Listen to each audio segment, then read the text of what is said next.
Oi, Fran, tudo bom contigo? Olha aqui de novo no Cantinho da Mê. Eu sou a Mê, este é meu cantinho, seja muito bem-vindo. E o vídeo de hoje não é nada mais nada menos do que minha leitura bíblica. Eu sei que tem muita gente que tem essa dificuldade de ler a Bíblia, e eu vou ser sincera, essa é uma das melhores partes do meu dia. Eu gosto muito de ler a Bíblia.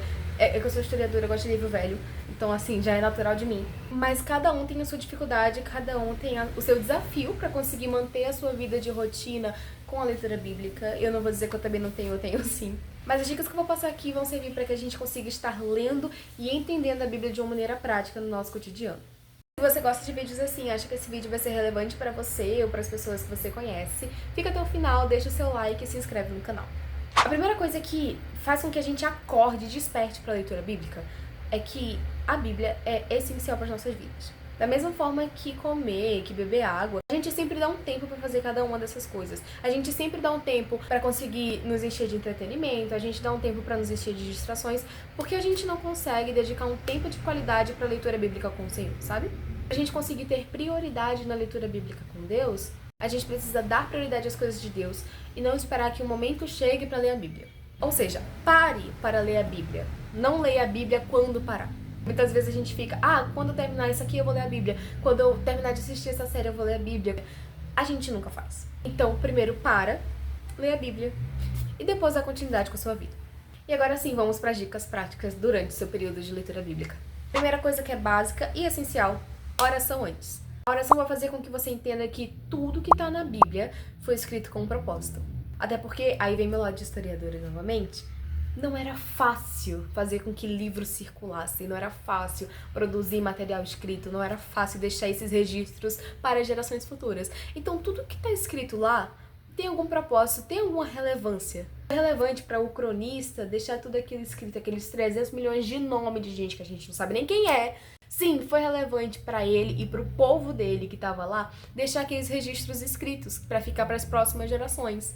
Então, quando a gente vai ler a Bíblia, a gente precisa ir com o Espírito Santo nos guiando para entender por que essas genealogias estão aqui, o que é que isso faz de diferença na minha vida. E a gente não vai conseguir compreender isso só lendo, a gente precisa da revelação divina em nossas vidas. A minha segunda dica, que eu acho essencial para mim, inclusive a minha Bíblia é toda assim, use e abuse de marca-textos e canetas. Cada um tem um seu jeito de marcar, alguns são mais minimalistas, marca só aquilo que achou mais bonitinho, que tocou seu coração. Tem gente que faz desenho na Bíblia, que eu não cheguei nesse nível, não consigo. Mas eu faço aquele básico sistema de cores. Quando eu tô lendo a Bíblia, cada livro eu seleciono um sistema de cores baseado na minha lógica que eu tô usando para esse livro. E faz com que eu consiga entender melhor o que é que tá acontecendo, quem é que tá falando, quem é que tá agindo, qual é a relevância que tá tendo pra quem naquele momento. Enfim, eu vou explicar pra vocês. No livro de Êxodo, por exemplo, que é um dos livros que eu mais tenho marcado, eu categorizei que azul é para Deus, roxo é para o povo hebreu e rosa é para Moisés. E sinceramente eu achava que nesse livro só ia ter coisa para Moisés.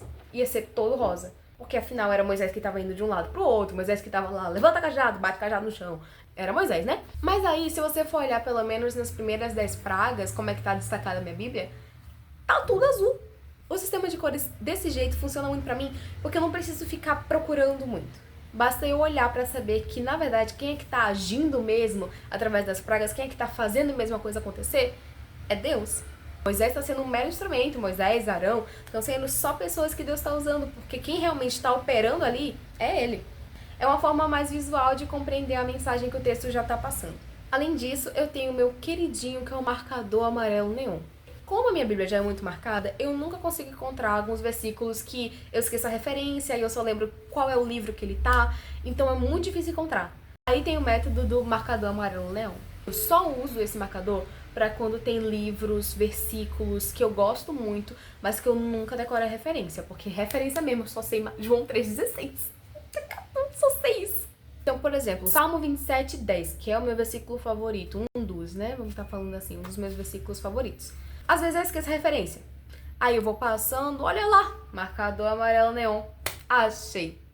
Mas claro, nem sempre eu uso só esse tipo de marcador amarelo para achar um versículo.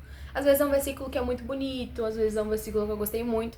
Aí eu tomo riscar ele quadrado, retângulo, faço chaves, faço círculos, entendeu? Eu faço várias coisinhas pra conseguir identificar visualmente mais rápido aquele versículo que eu gostei, ou o versículo que resume muito do que tá se passando no capítulo, no texto que eu tô lendo. Agora, isso aqui, gente, vocês vão pegar essa dica que eu vou dar agora, vocês vão anotar no coração de vocês, porque isso aqui é perfeito. Post-it. Tenha sempre post-it à mão. No post-it você vai anotar todas as suas dúvidas, tudo que você não entendeu. Você leu o texto, olhou assim e falou, gente, mas não faz sentido isso aqui. Põe no post-it. Agora, depois que você já orou, já fez a sua leitura, já marcou sua Bíblia todinha, você vai se explicar o que você leu. Quando a gente explica pra si mesmo ou pra outra pessoa aquilo que a gente leu, você vai estar criando uma linha de raciocínio. Isso ajuda a sua mente a processar aquela informação. Entender que você não simplesmente passou os olhos por aquilo, mas que a informação que estava no texto também entrou no seu coração. Você aprendeu, absorveu o conteúdo que estava escrito lá e consegue passar isso para outra pessoa. O fato de você estar passando esse conhecimento absorvido para outra pessoa, você já consegue absorver ainda mais do que está passado na Bíblia. E tem uma quarta dica que eu acho sensacional. Eu usei muito porque agora eu tô lendo 1 Crônicas, né? E aí você já sabe como é que é 1 Crônicas. Pesquisem sobre o autor do livro, o propósito do livro, porque como eu falei no começo, tudo que tá na Bíblia tem um propósito para estar lá. Então a gente não pode achar que, genealogia, que saco, não quero ler.